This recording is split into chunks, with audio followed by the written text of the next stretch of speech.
સુરતમાં વડાપ્રધાન નરેન્દ્ર મોદીના કાર્યક્રમને લઈને સુરત પોલીસ દ્વારા અનોખી અને પર્યાવરણ પ્રેમી પહેલ કરવામાં આવી હતી. સુરત પોલીસના અધિકારીઓએ એરોપ્લેન સર્કલથી ઇન્ડોર સ્ટેડિયમ સુધી સાયકલ યાત્રા કરી ગ્રીન મેસેજ આપ્યો હતો.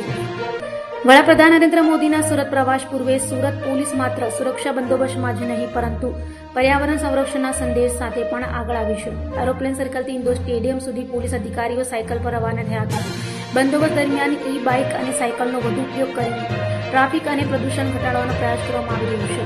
સુરત પોલીસની આ પહેલ ગ્રીન અને સ્માર્ટ પોલીસિંગનું ઉત્તમ ઉદાહરણ બન્યું છે, જેમાં અધિકારીઓ પોતાના ડ્યુટી પોઈન્ટ સુધી સાયકલ મારફતે પહોંચ્યા છે. પીએમના કાર્યક્રમ પહેલા પોલીસનો આ સંદેશ લોકોમાં પણ પર્યાવરણ પ્રત્યે જાગૃતિ ફેલાવી રહ્યું છે.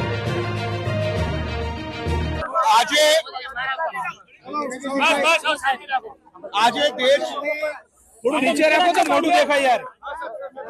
રાજનીતિમાં પહેલીવાર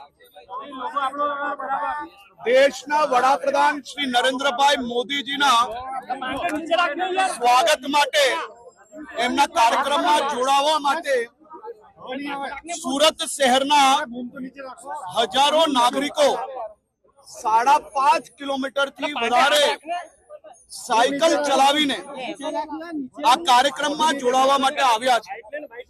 હું દેશના લોકપ્રિય પ્રધાનમંત્રી આદરણીય શ્રી નરેન્દ્રભાઈ મોદીજીનો આભાર માનું છું કે આપ સાહેબ પર દેશના પ્રત્યેક નાગરિકોની જે શ્રદ્ધા છે એ શ્રદ્ધા જ આવી ગરમીમાં સુરત શહેરના મોટા વેપારીઓથી લઈને ચા વેચવા વાળા સુધી, વૃદ્ધોથી લઈને યુવાનો સુધી આ ગરમીમાં સાયકલ ચલાવીને દેશના લોકપ્રિય પ્રધાનમંત્રી શ્રી નરેન્દ્રભાઈ મોદીજીને સાંભળવા માટે અહીંયા પહોંચ્યા છે.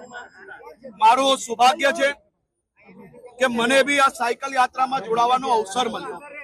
આ કાર્યક્રમ એ અદ્ભુત અને વિશેષ પ્રકારનો છે. આ કાર્યક્રમમાં સંપૂર્ણપણે સસ્ટેનેબિલિટી પર ધ્યાન આપવામાં આવ્યું છે.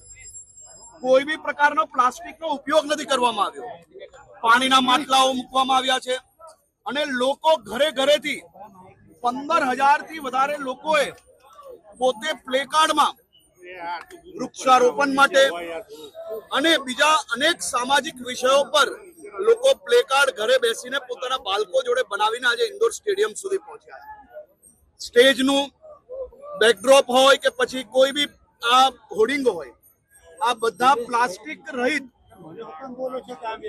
ખાસ કરીને કપડા ઉપર બનાવવામાં આવ્યા છે અને સુરત શહેરના નાગરિકોએ સાથે મળીને બનાવ્યું છે. વેસ્ટ થી બેસ્ટ તરફનો આ સંકલ્પ, વેસ્ટ થી બેસ્ટ તરફનો આ થીમ પર આજે આ કાર્યક્રમનું આયોજન કરવામાં આવ્યું છે. ખૂબ મોટી સંખ્યામાં લોકો આજે સાયકલ યાત્રામાં જોડાયા છે. એક બાજુ પદયાત્રા ચાલી રહી છે.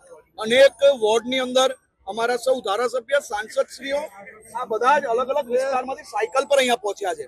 એ જ રીતે અમારા કેન્દ્રીય મંત્રી શ્રી સી આર પાટીલજી એ પદયાત્રા લઈને અહીંયા આવી રહ્યા છે. બધા જ લોકો અલગ અલગ થીમ પર પેટ્રોલ બચાવવાના સંદેશ જોડે આગળ વધી રહ્યા છે. 18,000 કરોડની ભેટ મળવાની છે આજે સુરતને અને રાજ્યને. મોદી સાહેબ જ્યારે જે બી રાજ્યમાં જાય છે એ રાજ્યના નાગરિકો માટે વિકાસની ભેટો લઈને જ જતા હોય છે.